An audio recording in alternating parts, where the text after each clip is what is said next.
I have been playing around with the Redmi Note 5A for around 2 weeks now, and I'm not really impressed with it. There are two models of the Note 5A, the normal one and the Pro model. The main differences between the two are the addition of the fingerprint sensor, bigger storage, RAM, and better processor. At the extra cost of about $40, it makes sense to top up for the Pro model at 219 Singapore dollars. Nothing much can be said about the design. It looks worse than other Redmi Note variants. The sides look kind of outdated and I'm not really a fan of it. The whole body looks like metal, but in fact, it's made of plastic.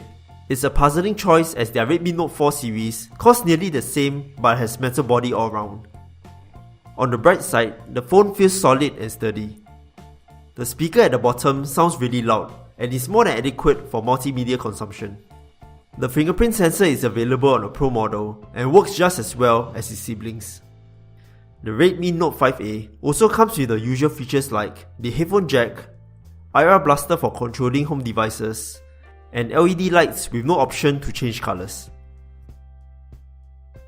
The 5.5-inch display size is great, but the 720p resolution isn't as sharp if you look closely.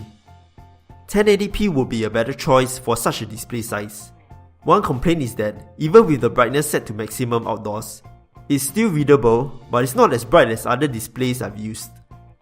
The buttons in front are not backlit, but some customizations can still be done at the settings like long press behavior.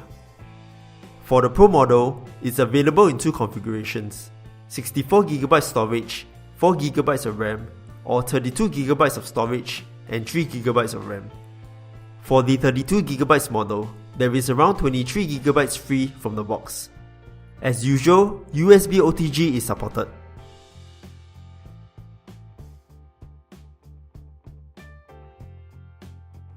What I like about their budget series is the support for dual SIM and microSD card at the same time. It should be the norm for all their phones. Dual SIM is supported and only one SIM can be LTE at any one time. The Pro version has a Snapdragon 435 along with Adreno 505 and is targeted at the lower range market. I can say that the performance is fine with normal use, although the UI will stutter once in a while when opening apps. Running Asphalt 8 was great, but zombie survival lags even at the beginning of the game. This phone might not be for someone who runs intensive games on their device, and the phone does get a little warm when gaming.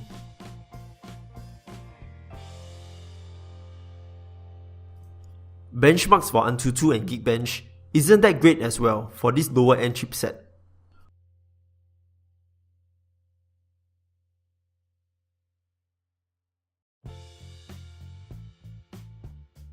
Multitasking with 3GB of RAM was great and no problems with day-to-day operations like calls, watching videos, and surfing the net.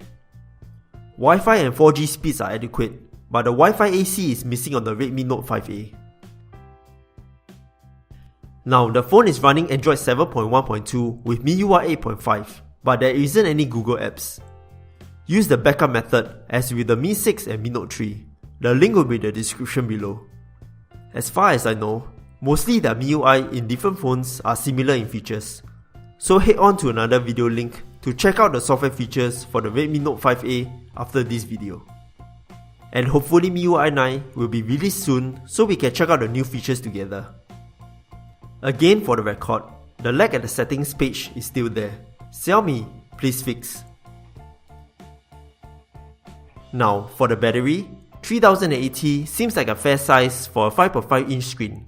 It can last a full day thanks to the 720p display, which might take a little less power compared to a 1080p display. Screen on time is around 4 to 7 hours depending on usage.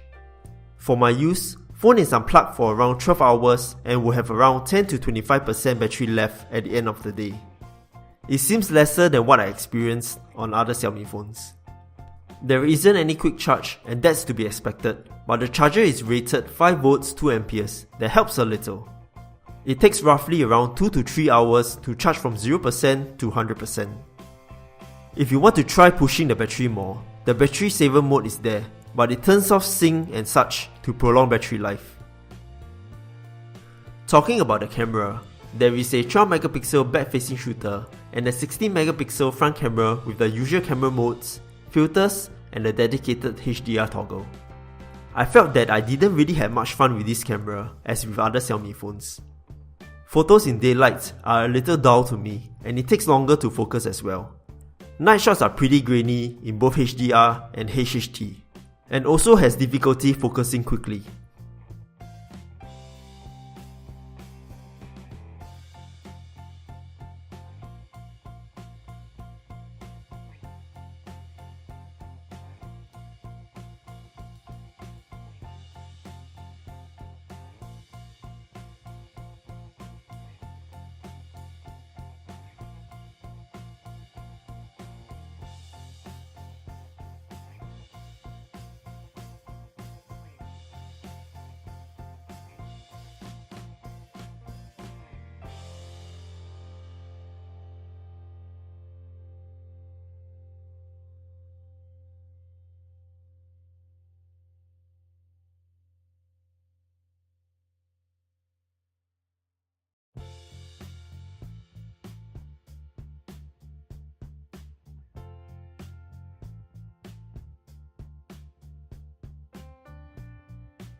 Macro shots was a little disappointing.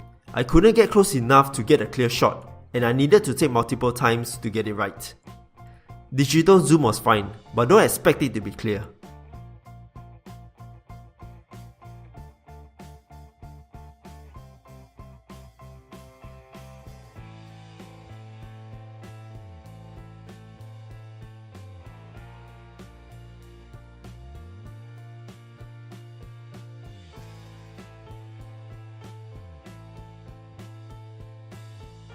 Video recording is adequate with the maximum resolution at 1080p, but without OIS, it's bound to be shaky. And there is only time-lapse mode.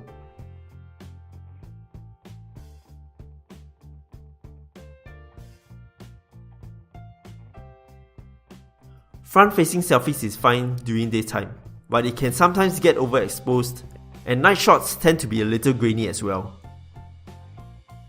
In short, I didn't really enjoy my time with the Redmi Note 5A, and it fails to perform in my honest opinion.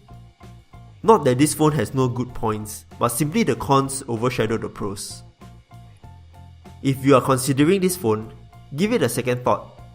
With a price tag of 219 Singapore dollars, it's more worth to get the Redmi Note 4 series for a more superior package. That's all for this video. Feel free to leave a like if you enjoyed it, and subscribe to see more such videos. Thanks for watching, and see you guys in the next one.